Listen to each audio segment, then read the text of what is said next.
7 মাস আগে মেডিকেল করছি, পাসপোর্ট জমা দিছি, পাসপোর্টের সাথে 50,000 টাকাও জমা দিছি। কথা ছিল 4 মাসের ভিতরে আমাকে মরিশাস পাঠিয়ে দেবে এবং মরিশাসে নিয়ে যাবে 4 মাসের ভিতরে। কিন্তু এখন আস্তে আস্তে সময় চাচ্ছে, আস্তে আস্তে সময় নিতে নিতে 7 মাস হয়ে এলো, এখনো 1 মাস সময় চাইতেছে। আমার করণীয় কি? অভিজ্ঞতাদের পরামর্শ চাই, দয়া করে ভাই আমাকে জানাবেন আমার করণীয় কি। যেখানে 4 মাসের ভিতরে আমাকে পাঠিয়ে দেওয়ার কথা ছিল, আস্তে আস্তে সময় চাইলো এবং সময় নিতে নিতে 7 মাস হয়ে এলো, এখনো পর্যন্ত ভিসা দিতে পারেনি। নেওয়ার তো দূরের কথা, এখন তারা আরও 1 মাস সময় চাইতেছে আমার কাছে। আমার করণীয় কি ভাই? দয়া করে অভিজ্ঞতাদের পরামর্শ চাই ভাই, দয়া করে একটু আমাকে জানাবেন। হ্যালো গাইস, আসসালামু আলাইকুম, welcome back to new video. আশা করি সকলেই তোমরা ভালো আছো, দেন আমি অনেক ভালো আছি।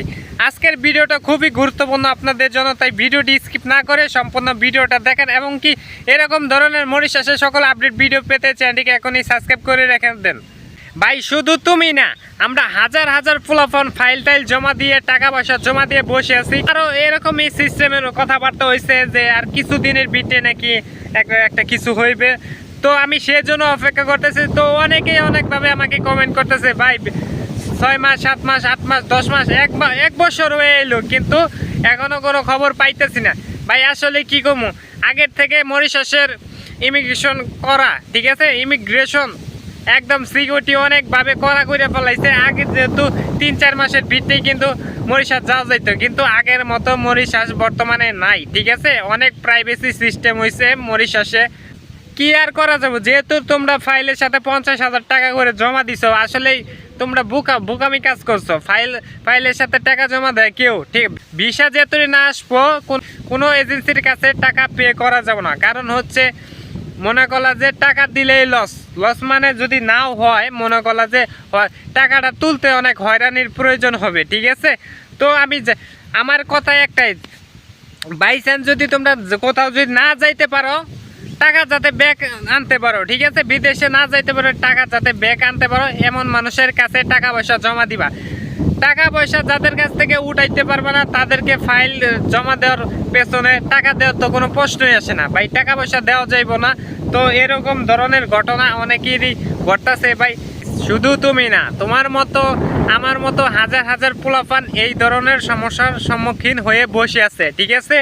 তো কি করা যাব, এখন একটু ধৈর্য ধরতে হবো, দেখা যাক কি হয়। যে এজেন্সি যে কদিন সময় নিছে, ঠিক আছে, তার বাদেও তো 2-1 মাস করে সময় নিছে। তো তোমাদের যেটুকু সময় নিছে তাদেরকে অতটুকু সময় দাও। এর ভিতরে যদি ভিসা না বের করে দিতে পারে, তাহলে তোমরা তোমাদের যার যার মতামত, যে যেটা ভালো মনে করো সেটা করো, ঠিক আছে। দেন আমারও এরকম সিস্টেমের হয়েছে আর কি, যে কিছুদিনের ভিতরে ভিসা হওয়ার সম্ভাবনা আছে। তো আমি আর কিছুদিন অপেক্ষা করার পর দেন দেখি কি হয়। এখন দেখো, যেহেতু টাকা জমা দিয়ে লাইছন, কি যেটা ভালো মনে হয় সেটাই করো। শুধু তুমি না, হাজার হাজার ফলাফান আমরা বসে আছি মরিশাসে ফাইল টাইল জমা দিয়ে। আমি ডিসেম্বর মাসে ফাইল জমা দিছি, অতি ফার্স্টে যখন মরিশাসের গ্লোবাল সাইট খুলে, ঠিক আছে, তখন আমি ইন্টারভিউ দিয়েছি, তখন আমি ফাইল জমা দিছি। আজকে দেখো হিসাব করো কতদিন হয়েছে। গাইস, এই ধরনের মরিশাসের সকল আপডেট ভিডিও পেতে চ্যানেলটিকে এখনই সাবস্ক্রাইব করে রেখে দাও। দেন আবারও দেখা হচ্ছে মরিশাসের নতুন কোনো আপডেট ভিডিওতে। আল্লাহ হাফিজ।